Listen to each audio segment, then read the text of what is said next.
Good morning students, कैसे हैं आप सब लोग। हम आपका बीए फर्स्ट ईयर का फर्स्ट पेपर का अध्ययन कर रहे हैं, जिसमें हम समाजशास्त्रीय अवधारणाओं की बात करें। तो जिसमें हमने समुदाय देखा था, समाज देखा, परिस्थिति एवं भूमिका की बात की। आज हम समिति एवं संस्था के बारे में अध्ययन करेंगे कि समिति क्या है, संस्था क्या है। सामान्य बोलचाल की भाषा में आप समिति का अर्थ अलग लेते हैं, लेकिन जब आप समाजशास्त्र के विद्यार्थी होने के नाते समिति की बात करेंगे तो उसका अर्थ अलग होगा। मनुष्य एक सामाजिक प्राणी है और इस रूप में उसकी असंख्य आवश्यकताएं हैं। अपने अस्तित्व को बनाए रखने और समुदाय में अपने जीवन को ठीक प्रकार से चलाने के लिए इन आवश्यकताओं की पूर्ति अत्यंत आवश्यक है। अपनी इन विभिन्न प्रकार की आवश्यकताओं की पूर्ति के लिए व्यक्ति कई तरीके अपनाता है। वह अपनी आवश्यकताओं की पूर्ति के लिए अन्य व्यक्तियों की सहायता प्राप्त कर सकता है, उनके साथ सहयोग कर सकता है। वह पारस्परिक सहयोग के आधार पर अन्य लोगों के साथ मिलजुल कर अपनी आवश्यकताओं को पूर्ण कर सकता है, अपने उद्देश्यों की पूर्ति में सफल हो सकता है। एक सामाजिक प्राणी होने के नाते मनुष्य साधारणतः इस तरीके को अपनाकर ही अपने हितों, उद्देश्यों या आवश्यकताओं को पूर्ण करता है। इस विधि को अपनाकर वह समिति का निर्माण करता है। यहीं से समिति की स्थापना होती है। इस विधि में सामान्य उद्देश्यों की प्राप्ति के लिए प्रयत्न कर रहे लोगों के साथ मिलकर सहयोग करके किसी संगठन की स्थापना कर कार्य करना ही समिति को जन्म देना है। इस प्रकार स्पष्ट है कि जब कुछ लोग मिलकर अपनी आवश्यकताओं या उद्देश्यों की पूर्ति के लिए सहयोग करते हैं, संगठन बनाकर प्रयत्न करते हैं, तो ऐसे संगठन को ही समिति कहा जाता है। तो अब हम समाजशास्त्रीय अर्थ में समिति की परिभाषा देखेंगे। तो मैकाइवर एवं पेज के अनुसार समिति मनुष्यों का एक समूह है जिसे किसी सामान्य उद्देश्य या उद्देश्यों को प्राप्त करने के लिए संगठित किया गया है। इस परिभाषा से ज्ञात होता है कि समिति मनुष्यों का एक संगठित समूह है। इस समूह की स्थापना कुछ सामान्य हितों या लक्ष्यों की पूर्ति के लिए की जाती है। फेयरचाइल्ड के अनुसार समिति एक संगठनात्मक समूह है जिसका निर्माण सामान्य उद्देश्यों की पूर्ति के लिए किया गया है और जिसका अपना आत्मनिर्भर प्रशासकीय ढांचा तथा कार्यकर्ता होते हैं। इस परिभाषा में हम देखते हैं कि संगठन के स्वयं के प्रशासकीय ढांचे तथा कार्यकर्ता की बात कही गई है। जब कभी भी संगठन का निर्माण किया जाता है तो उसकी गतिविधियों को चलाने के लिए कुछ पदाधिकारियों को चुनना अथवा नियुक्त करना होता है। साथ ही उचित तरीके से कार्य चलाने हेतु कुछ नियम भी बनाने होते हैं। इन्हीं से मिलकर प्रशासकीय ढांचा बनता है। किसी संगठन के पदाधिकारियों जैसे अध्यक्ष, सचिव, कोषाध्यक्ष तथा कुछ अन्य सदस्यों से मिलकर समिति की कार्यकारिणी बनती है। इस प्रकार प्रत्येक समिति का एक प्रशासकीय ढांचा होता है। मॉरिस गिन्सबर्ग के अनुसार समिति एक दूसरे से संबद्ध सामाजिक प्राणियों का समूह है जो इस सत्य पर आधारित है कि उन्होंने किसी निश्चित हित या हितों को पूरा करने के लिए एक सामान्य संगठन बनाया है। गिन्सबर्ग ने अन्यत्र लिखा है कि समिति लोगों के समूह से मिलकर बनती है जो किसी विशिष्ट उद्देश्यों की पूर्ति हेतु संगठित हुए हों, जैसे व्यापारिक संघ, राजनीतिक दल, विद्वत समाज। गिन्सबर्ग के उपयुक्त कथन से स्पष्ट है कि समिति का निर्माण एक व्यक्ति के द्वारा नहीं बल्कि कुछ व्यक्तियों के द्वारा मिलकर एक या कुछ उद्देश्यों की पूर्ति के लिए किया जाता है। इसका निर्माण एक संगठन के रूप में होता है। तो हमने ये समिति की परिभाषाएं देखी।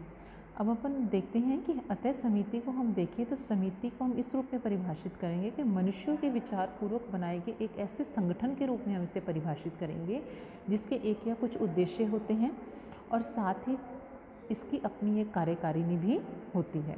समिति की विशेषताएं क्या है? तो सबसे पहले विशेषता हम देखेंगे व्यक्तियों का समूह है। जब तक व्यक्तियों का समूह नहीं होगा तो आपकी समिति का निर्माण नहीं होगा। तो उसकी पहली आवश्यकता क्या होगी कि व्यक्तियों का समूह होना चाहिए। तो व्यक्ति एक मूर्त प्राणी है तो समिति भी आपकी क्या हो गई? मूर्त संगठन हो गया। निश्चित उद्देश्य, समिति के एक या कुछ निश्चित उद्देश्य होते हैं। कुछ व्यक्ति अपने सामान्य हितों को लेकर ही समिति का गठन करते हैं। निश्चित उद्देश्यों के अभाव में कोई भी समिति अपने कार्यों को ठीक से नहीं कर सकती। किसी भी उद्देश्यहीन समूह को समिति नहीं कह सकते हम। तो समिति के लिए उद्देश्य होने भी ज़रूरी है। विचारपूर्वक स्थापना, समिति एक विचारपूर्वक स्थापित किया हुआ संगठन माना जाता है। जब कुछ लोग सामूहिक रूप से मिलकर अपने किसी उद्देश्य या कुछ उद्देश्यों को पूरा करना चाहते हैं तो वे एक संगठन का निर्माण करते हैं जिसे समिति कहा जाता है। समिति का समुदाय की भांति स्वतः विकास नहीं होता बल्कि इसे जानबूझकर और काफ़ी सोच विचार के बाद बनाया जाता है। एक निश्चित संगठन। प्रत्येक समिति का एक निश्चित संगठन होता है। संगठन के अभाव में कोई भी समिति अपने उद्देश्यों को ठीक से प्राप्त नहीं कर सकती। किसी भी भीड़ को संगठन के अभाव में समिति नहीं कहा जा सकता। संगठन के आधार पर ही एकता और सहयोग की भावना पनपती है। नियमों पर आधारित प्रत्येक समिति के कुछ नियम उपनियम होते हैं जिनके माध्यम से सदस्यों के आचरण को निर्देशित एवं नियमित किया जाता है। ऐसे नियमों में सदस्यता संबंधी योग्यता, सदस्यता शुल्क, कार्यप्रणाली आदि आते हैं। नियम आपके लिखित और अलिखित दोनों ही प्रकार के हो सकते हैं और नियमों के विरुद्ध आचरण करने वाले को समिति दंडित भी कर सकती है। नेक्स्ट आपका ऐच्छिक सदस्य। किसी भी समिति का सदस्य बनना या नहीं बनना व्यक्ति की स्वयं की इच्छा पर निर्भर करता है।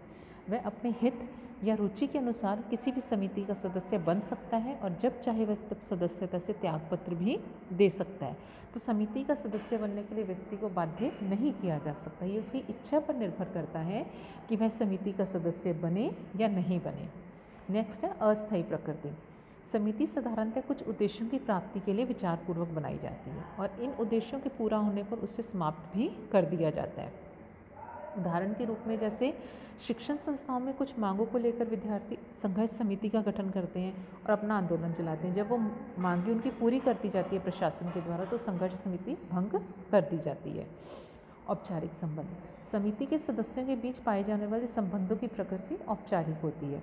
व्यक्ति अपने विभिन्न उद्देश्यों की पूर्ति के लिए भिन्न भिन्न समितियों की सदस्यता ग्रहण करता है और इन समितियों में सभी सदस्यों के साथ वह घनिष्ठता के संबंध भी स्थापित नहीं कर पाता।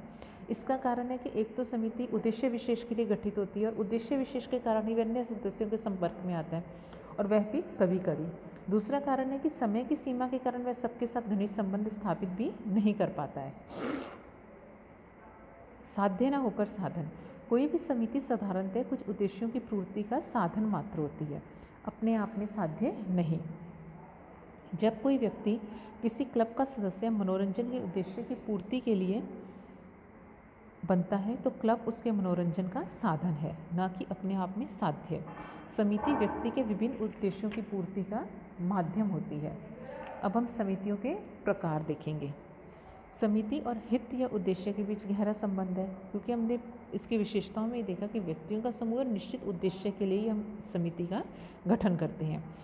हित, रुचियों और उद्देश्यों की भिन्नता कारण भिन्न भिन्न प्रकार की समितियां भी हमें समाज में देखने को मिलती हैं। इससे हम निम्न प्रकारों में वर्गित कर सकते हैं। पहली है आर्थिक समितियाँ। इसमें हम लेंगे व्यापारिक समितियाँ, मजदूर संघ, व्यावसायिक समितियाँ आदि। दूसरी है राजनीतिक समितियाँ। इनमें आप राजनीतिक दल देखेंगे, वो क्षेत्रीय हों, वो राष्ट्रीय हों, वो राज्यीय हों, तो इसमें आपके राजनीतिक दल आएंगे। सांस्कृतिक समितियाँ जैसे आपका धार्मिक समाज है, रामकृष्ण मिशन है, ये सारी आपकी सांस्कृतिक समितियाँ हैं। शैक्षणिक समितियाँ हैं जैसे वैज्ञानिक संघ है, शिक्षा मंडल है, ये आपकी शैक्षणिक समितियाँ होंगी। मनोरंजनात्मक समितियाँ जैसे क्लब है, नाट्य मंडली है, खेलकूद परिषद है, ये आपकी मनोरंजनात्मक समितियाँ हैं। इस प्रकार की अन्य भी कई समितियाँ समाज में पाई जाती हैं। अब आपसे कभी कभी उदाहरण देकर आपकी प्रतियोगी परीक्षा में पूछ लिया जाता है कि विवाह एक समिति है या संस्था है, परिवार एक समिति है या संस्था है। तो अब अपन समिति के कुछ उदाहरण देखेंगे। समिति के विभिन्न प्रकार पाए जाते हैं जैसे आर्थिक, राजनीतिक, धार्मिक आदि। समितियों के उदाहरणों के रूप में व्यापारिक समितियों, मजदूर संगठनों, व्यावसायिक समितियों, सरकारी समितियों, सुधार आंदोलन संगठनों, राजनीतिक दलों, पंचायत, विभिन्न समाज कल्याण समितियां, धार्मिक समाज, प्रार्थना समाज आदि विभिन्न समितियां हैं। हमें यह भी ध्यान रखना है कि एक ही समुदाय में अनेक समितियां पाई जाती है। जैसे गांव एक समुदाय है पर उसमें आर्थिक संघ, राजनीतिक संघ, मनोरंजन संघ आदि समितियां हमें देखने को मिलती हैं। तो आज हमने देखा कि समिति क्या है। तो समिति व्यक्तियों का एक समूह है जो निश्चित उद्देश्यों की पूर्ति के लिए जिसका गठन किया जाता है। और यह आपने देखा कि समिति के लिए उद्देश्य होना बहुत ज़रूरी है, तभी हम उस समूह को समिति का नाम देंगे। तो अब आप इसका अच्छे से अध्ययन करेंगे कि समिति क्या है।